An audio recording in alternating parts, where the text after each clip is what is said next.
So we knew the anniversary, the 35th anniversary of the arrest of David Berkowitz, better known as the Son of Sam, was coming up in the summer, and decided initially to do just like an anniversary piece, just kind of recapping the tension of that summer. And it was a time when the city was really in the grips of fear, and so we wanted to revisit that.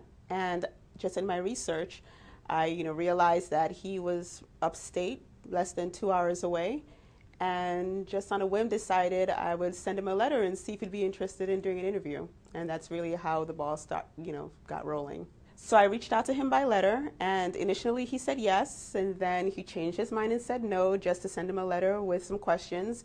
And then a few days later he changed his mind again and said I could come by and visit. No, I did get the sense from talking with Mr. Berkowitz that he is very remorseful for the crimes of the past. I think it's still a great source of guilt and shame for him. And I do believe that he was sincere about being a Christian now and his mission to reach out to the youth and discourage them from a life of crime, because he's had so much time to think about it and realize that he's thrown his life away, and he has a passion for steering youth away from that same path. He keeps up on the news. He reads the daily news, and so he did mention the 4-year-old boy that was killed in the Bronx on the basketball court. He talked about the Sikh temple shooting.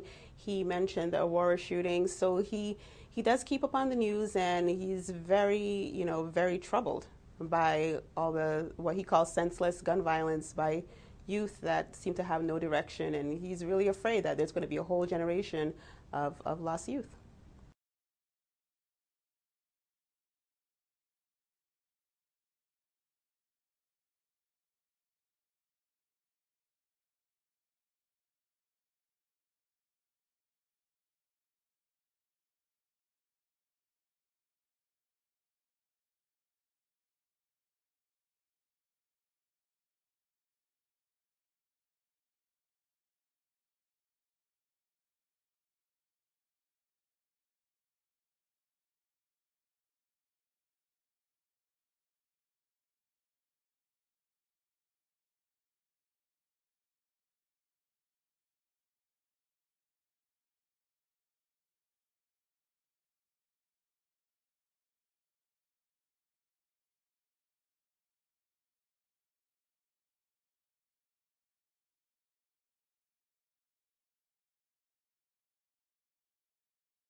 So the visit was in some ways a little surreal because of this larger than life persona of Son of Sam.